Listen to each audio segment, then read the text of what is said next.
New ইয়র্কের dining কি তবে শেষ? 12,000 রেস্তোরাঁ থেকে নেমে এখন মাত্র 500। এপ্রিল থেকে নভেম্বর এই কয়েকদিনের ব্যবসার জন্য লাখ টাকার সেট আপ করে আবার ভেঙে ফেলার আজব নিয়ম। আমলাতন্ত্রের লাল ফিতা কি তবে নিউ ইয়র্কের রেস্তোরাঁগুলোকে পথে বসিয়ে ছাড়বে? আসল জট কোথায় দেখুন আমাদের রিপোর্টে।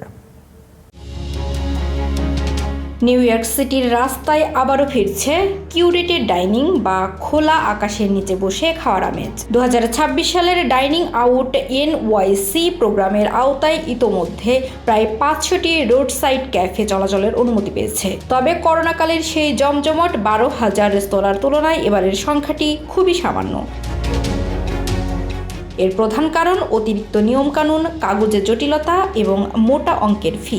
আগের মতো যখন তখন যেখানে সেখানে টেবিল বসানোর দিন শেষ। এখন প্রতিটি রেস্তোরাঁকে প্রতি বছর নতুন করে আবেদন করতে হচ্ছে এবং নির্দিষ্ট নকশা মেনে ঘর তৈরি করতে হচ্ছে। সবচেয়ে বড় বাধা হয়ে দাঁড়িয়েছে সিজনাল বা ঋতুভিত্তিক নিয়ম।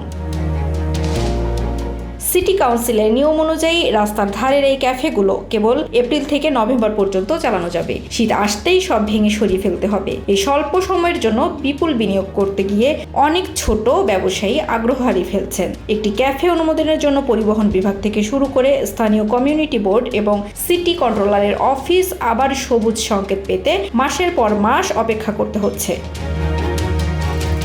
বর্তমানে প্রায় 700টির বেশি আবেদন আমলাতান্ত্রিক মারপ্যাচে আটকে আছে। তবে আশার কথা হলো সিটি কাউন্সিল স্পিকার জুলি মেনিন এবং মেয়র জোরান মামদানি এই লাল ফিতার দৌরাত্ম্য কমিয়ে আবারও বছরব্যাপী আউটডোর ডাইনিং চালুর প্রতিশ্রুতি দিয়েছেন। যদিও ইঁদুর, বর্জ্য এবং অতিরিক্ত শব্দের কারণে স্থানীয় বাসিন্দাদের একাংশ এই শেড সংস্কৃতির বিরোধিতা করছেন। তবে নিউ ইয়র্কের রাস্তায় বসে খাওয়ার জনপ্রিয়তা কমেনি। গত বছরের কার্ব সাইড ডাইনিং উইকে মানুষের উপচে পড়া ভিড়ই প্রমাণ করে যে আমলাতন্ত্রের সাইড ডিশ থাকলেও মূল মেনুতে আউটডোর ডাইনিংয়ের স্বাদ নিতে শহরবাসী মুখিয়ে আছে।